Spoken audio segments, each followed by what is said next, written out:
A couple moved into a beautiful, expensive home in a wealthy neighborhood and were stalked. But later, the story mysteriously repeated itself. In the summer of 2019, 23-year-old Philip Wells and his wife, 23-year-old Eliza Wells, moved into a large, beautiful red brick house in Ackworth, Georgia. They had just married and were living together in Philip's grandfather's house. Ackworth is an upscale Atlanta suburb with a population of 23,000. It was a quiet, cozy neighborhood, perfect for family life. The crime rate there is one of the lowest in the country. In December 2019, the couple began receiving strange letters containing photographs of naked women and incoherent texts written in marker. They initially thought it was a childish prank, but the letters continued to appear in their mailbox. In May 2020, they grew tired of it and contacted the police. The police, after reviewing the letters, were at a loss. There was no evidence of a crime, and the officers recommended installing surveillance cameras for their own peace of mind and to identify the letter's author. The couple did just that, installing cameras inside and outside the house. One day, residents noticed an empty apple juice bottle and a cigarette near the house, even though they didn't smoke. Philip began reviewing the camera footage daily to see who was doing this. He eventually identified the person who had left the bottle and cigarette near the house. Late that night, while walking their dog, the man placed something in the mailbox and approached the house. It turned out to be the neighbor's son, Austin Lentz. Philip wasn't even surprised. He had initially thought Austin was strange. When Philip drove past the neighbor's house, the man would often sit outside, smoking and staring at him eerily. 27-year-old Austin lived in the house with his parents. His father owned a construction business, and the boy occasionally worked for him, but most of the time he spent idle and spent most of his time hanging around the streets. He dreamed of being a Marine, and after graduating from high school, he enlisted in the Marine Corps. But just a month later, he was expelled, according to his family, for health reasons. Philip reported this to the police and showed them surveillance footage. The man was concerned about his neighbor trespassing on their property and his sinister pranks. Police officers came to Austin's home. The officers spoke with his parents. They expressed concern about their son's behavior and promised to talk to him, send him to a therapist, and apologize to the neighbors. The police asked Austin himself why he did all this, and he admitted that he did it because he was spying on Eliza in the bathroom.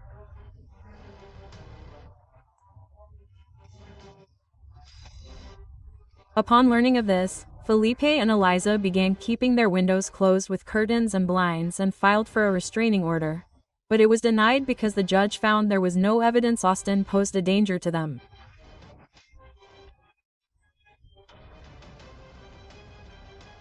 To the couple's surprise, letters containing nude photos continued to arrive in their mailbox. They installed an alarm system in the house with phone alerts. Soon, Eliza couldn't stand the stress and left Philip. Around midnight on April 18, 2021, Philip received a notification on his phone that someone had broken into their house through the back door. The man was in the second-floor bedroom. He opened the app on his phone and checked the security footage. It turned out Austin was inside their house, doing something near the front door. Philip came down from the second floor and scared him off. Austin fled. Philip began to examine the door to understand what the strange neighbor was doing with it, and saw that there was a large sign stuck on the door with the inscription, "I really wondered," and on the other side there was a continuation of the phrase, "What is the meaning of this?" Philip called the police and reported a break-in. His words were confirmed by CCTV footage. Austin was given a warning, and the police threatened to arrest him next time. Philip was uncomfortable staying in the house after that, so he moved out to live with his sister and put the house up for sale. At 4 a.m. on April 24th, Philip received another message on his phone that someone had broken into the house. He turned on the cameras in the app and saw that Austin had again entered the house with a crowbar in his hands and was rummaging around inside. He brazenly turned on the light and searched all the rooms. In the bedroom, Austin threw back the covers, as if he was looking for someone. Philip was scared and reported it to the police. At that moment, he realized that it was not in vain that he moved out of the house. When the police arrived at the house, Austin was calmly sitting on the porch and smoking. He was arrested, as he was warned. In addition to the crowbar, he had a gun with him. Austin was charged with trespassing and burglary. Austin was clearly distraught and muttered something about being followed and that planes often flew over his house. He insisted that he had not stolen anything from the house. He was unruly at the station and even attacked 2 police officers while trying to escape, seriously injuring them. Austin was a large man, almost 6 feet tall and weighing 200 pounds. He was also charged with assaulting police officers. Bail was set at $45,000. The judge later reduced the bail to $30,000. Austin had no prior criminal record. His parents posted the amount, and Austin was released on July 18, 2021, with the condition that he undergo a mental health and substance abuse evaluation within 30 days. He also had to get a job and stay away from weapons. Philip was disappointed that his neighbor was released on bail. He thought Austin was dangerous, and for good reason. It turned out that Austin had also been terrifying other residents and breaking into their homes. He had been treated in a psychiatric hospital several times, but he was never diagnosed with anything and was released. On August 3, 2021, Austin Lands boarded a bus heading to Washington. After getting off the bus, he walked to the subway station. There, he killed the first police officer he encountered who was patrolling the station. It turned out to be George Gonzalez. Austin attacked him with a knife and stabbed the officer several times. Then Austin took George's gun and shot himself. Both men died at the scene. The motives for the attack on the police officer remain unknown. But the story doesn't end there. Philip settled in another house and decided not to move back. He sold the house to another family. August 31, 2021. In September, a young family moved into the house, 31-year-old Justin Hicks, his 30-year-old wife Amber, and their 2-year-old son. Justin and Amber, they had known each other since childhood. They went to the same school. They started dating in their teens. And after graduating from college, they got married. Justin was a firefighter, and Amber worked as an audiologist at a hearing aid center. It is unknown whether they knew why they were selling the house. Austin was no longer alive and posed no threat to them. His parents lived alone. The Hicks family initially enjoyed a quiet, peaceful life in a prosperous, upscale neighborhood. But then a terrible tragedy struck. On November 18, 2021, Justin Hicks did not show up for work. This was unlike him. The man loved his job and was never even late, and his child did not show up at daycare. Justin's colleagues tried to call him and his wife, but no one answered, so they called the police. The police came to the house to conduct a welfare check. No one answered the door. The babies crying and the dogs barking were heard in the house. Then the police broke in.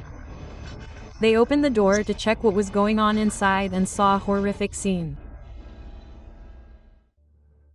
Justin and his wife, Amber, were dead. The woman was sitting on the couch in the living room, and her husband was on the floor. They had suffered multiple gunshot wounds. Fortunately, the child was alive and uninjured. He was found in his crib. The parents' bodies were already cold, meaning they had been shot many hours earlier. The medical examiner determined that they had been dead for at least 12 hours when the bodies were found. The small child had been alone for 12 hours without food or water and was terrified. Crime scene investigators began examining the crime scene, looking for clues. Signs of forced entry were found in the house. A window was broken. Shell casings were missing from the crime scene. The perpetrator had taken them. Residents of the neighborhood were terrified by this horrific crime. The next day, police received a tip that someone was hiding in the attic of one of the houses. Residents heard a strange noise, became scared, and called 911. 911. Police arrived at the house and detained him.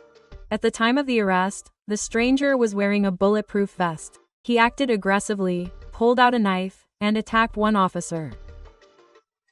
He inflicted 6 serious stab wounds on the officer in the neck and back area, and the officer was taken to the hospital. One of the wounds was just a few millimeters from the carotid artery. The officer survived.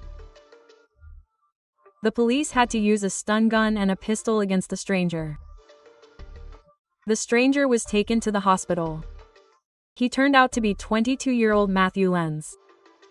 He was the younger brother of the same Austin who broke into other people's houses. Matthew was the complete opposite of Austin. He did well in school, entered the University of Georgia, and successfully studied to become a psychologist there. The guy had big plans for the future, and his parents were proud of him. But something went wrong, and he committed terrible crimes. The investigation revealed that it was Matt who killed the couple in the house. His DNA was found at the crime scene, and he was also captured on surveillance camera. Shell casings and the gun used to shoot Justin and Amber were found on him. Matthew arrived at his parents' house on the evening of November 17, 2021. He had a backpack with him containing a gun, a knife, ammunition, and a flashlight. Around midnight, he left his parents' house, broke a window in Justin and Amber's house, and entered the house. Matthew shot the couple and left. Police believe the baby was unharmed because he was fast asleep. The perpetrator simply didn't see him. Matthew was charged with 30 counts, including 2 home invasions, assault and murder of Justin and Amber, obstructing an investigation, tampering with evidence, child abuse, assault on a police officer, and carrying a weapon. He is currently being held without bail awaiting trial. Matthew himself has never been able to explain why he did it. What could have gone wrong that Matthew, a good guy from a decent family, a successful student, he broke into the same house his brother Austin had broken into before and killed the couple? Some speculate that he deliberately wanted to avenge his brother's death, but what does another family have to do with it? The brothers' parents believe they had mental health issues. Austin did, presumably paranoid schizophrenia or psychosis. And it's possible his brother could have had these issues too. Another theory is that Matthew decided to finish the job his brother started. Perhaps Austin had told him about the couple or the house, and they believed it posed a threat. So Matthew armed himself and went into the house to kill the couple, mistaking Justin and Amber for Philip and Eliza. If you like my work, please support this video with a like, leave your opinion on the story in the comments, subscribe to the channel, and hit the bell so you don't miss new videos. Thank you all, and bye. M.